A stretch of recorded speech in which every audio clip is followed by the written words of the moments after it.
இக்கிஹாய் 20 வயசுலயே எப்படியாவது வாழணுமே அப்படின்னு நினைக்கிற நாம எல்லாருமே 60 வயசுல பல நோய்களை சுமந்துக்கிட்டு வாழ்றோம். இந்த சூழல்ல யாரோ ஒருத்தர் தான் வாழ்க்கைய இப்படியெல்லாம் வாழணும் அப்படின்னு ரசிச்சு ரசிச்சு 100 வயசுக்கு மேலையும் ஆரோக்கியமா வாழ்ந்தாரு அப்படிங்கறத கேட்டா எவ்வளவு பொறாமையா இருக்கும் நமக்கு. உண்மையாவே ஜப்பான்ல ஒக்கினாவா அப்படிங்கிற தீவுல வாழ்ந்த மக்கள் நிறைய பேரு அவங்களோட 100 வயசுக்கு மேலையும் ஆரோக்கியமா வாழ்ந்தாங்களாம். அவங்களோட அந்த வாழ்க்கை முறைய விவரிக்கிற விதமா இக்கிகாய் அப்படிங்கிற இந்த புக்கு எழுதப்பட்டிருக்கு. அவங்களோட வாழ்க்கை முறையால கவரப்பட்ட இந்த புத்தகத்தோட ஆசிரியர் அவங்களோட அந்த வாழ்க்கைய இந்த புத்தகத்துல எழுதியிருக்காரு.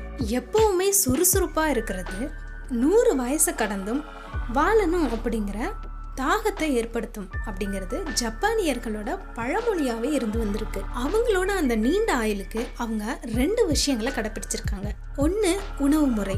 நம்மளோட உணவு முறைகள்ல சாப்பாட்டுக்கு காய்கறி கூட்டுகளை நாம எடுத்துப்போம். ஆனா அவங்களோட உணவு முறையில காய்கறி கூட்டுகள் தான் சாப்பாடாவே இருந்திருக்கு.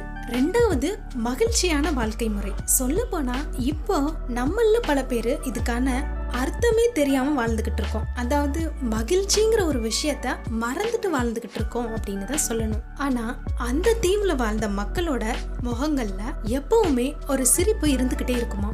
ஒருவேளை அவங்களோட அந்த சிரிப்பு கூட நீண்ட நாள் அவங்க இளமையா இருந்ததுக்கு காரணமா இருக்கலாம். அங்க வாழ்ந்த எல்லாருக்குமே மறதி அப்படிங்கிற அந்த நோய் இருந்ததே இல்லையா. முக்கியமா நம்ம கிட்ட இப்ப அதிகமா காணப்படுற பிரஷர், சுகர் இந்த மாதிரியான நோய்கள் கூட அங்க அதிகமா யாருக்கும் காணப்பட்டது இல்லையா.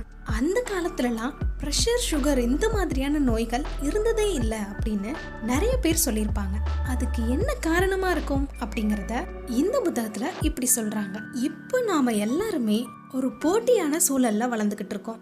அடுத்து என்ன நடக்க போதோ, அடுத்து நாம என்ன செய்யணும் அப்படிங்கிற ஒரு பயம் எப்பவுமே நமக்குள்ள இருந்துகிட்டே இருக்கு. ஒரு நிமிஷம் நின்னு இந்த உலகத்துல என்ன இருக்கு, என்ன நடக்குது அப்படிங்கறத கவனிக்க கூட நேரம் இல்லாத அளவுக்கு ஒரு போட்டியான சூழல்ல நாம இருந்துகிட்டு இருக்கோம். அந்த காலங்கள்ல எந்த ஒரு வசதியுமே இல்லாத ஒரு சூழல்ல ஏதாவது ஒரு ஆபத்து வந்தா நம்மளை எப்படி காப்பாத்திக்கிறது அப்படிங்கிற பயம் மட்டும்தான் அவங்க கிட்ட இருந்தது.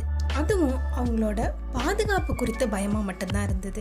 ஆனா இப்போ நம்ம எல்லார்கிட்டயுமே எப்பவுமே ஒரு பய உணர்வு இருந்துகிட்டே தான் இருக்கு. ஃபார் எக்ஸாம்பிளா, நம்மளை விட ஒரு உயர் அதிகாரி கிட்ட இருந்து ஒரு மெசேஜ் வருதுன்னா இந்த மெசேஜ்ல என்ன இருக்குமோ அப்படிங்கிற பயம். நாம ஒருத்தவங்களுக்கு கால் பண்ணும்போது ரிப்ளை இல்லைன்னா அவங்களுக்கு என்ன ஆச்சு, இல்ல அவங்க நம்ம மேல என்ன கோவத்துல இருக்காங்க அப்படிங்கிற பயம். குழந்தைங்களை பொறுத்த வரையும் இதை எடுத்தா அம்மா திட்டுவாங்களோ, அதை எடுத்தா அப்பா திட்டுவாங்களோ அப்படிங்கிற பயம். இந்த மாதிரி எப்பவுமே நமக்குள்ள ஒரு பய உணர்வு இருந்துகிட்டே இருக்கு. இப்படி தொடர்ந்து காணப்படுற பய உணர்வுனால மன அழுத்தம் நமக்கு ஏற்படுமா. அதன் மூலமா நம்ம உடல்ல ஏற்படுற வேதியியல் மாற்றங்களோட காரணமா தான் இந்த மாதிரியான பிரஷர், சுகர் நோய்கள்லாம் வருது அப்படின்னு இந்த புத்தகத்துல சொல்லியிருக்காங்க. எப்பவுமே உங்களுக்கு பிடிச்ச வேலையை செய்யுங்க அப்படின்னு சொல்றாங்க.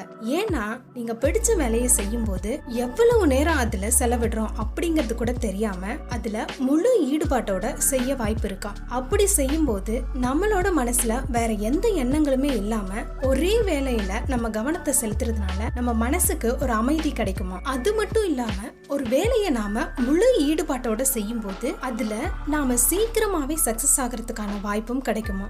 பண்டிகை மற்றும் பாரம்பரிய விழாக்கள்ல கலந்துக்க சொல்றாங்க.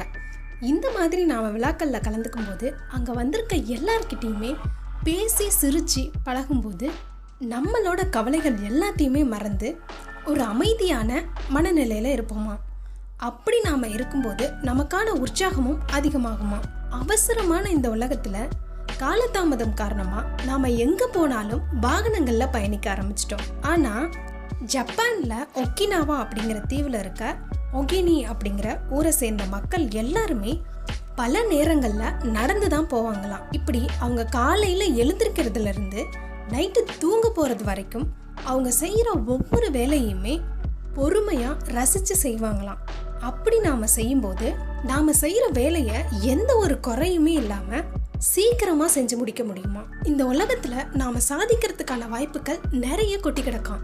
அதனால நீங்க செய்யற வேலையை உங்களுக்கு பிடிச்சு செய்யுங்க, முழு ஈடுபாட்டோட செய்யுங்க அப்படின்னு நம்ம வாழ்க்கைக்கு தேவையான பல விஷயங்களை பத்தி இந்த புத்தகத்தோட ஆத்தர்ஸான ஹெக்டர் கார்சியா அவர்களும் மற்றும் பிரான்சிஸ் மிரல்ஸ் அவர்களும் இந்த புத்தகத்துல ரொம்ப சிறப்பா எழுதியிருக்காங்க.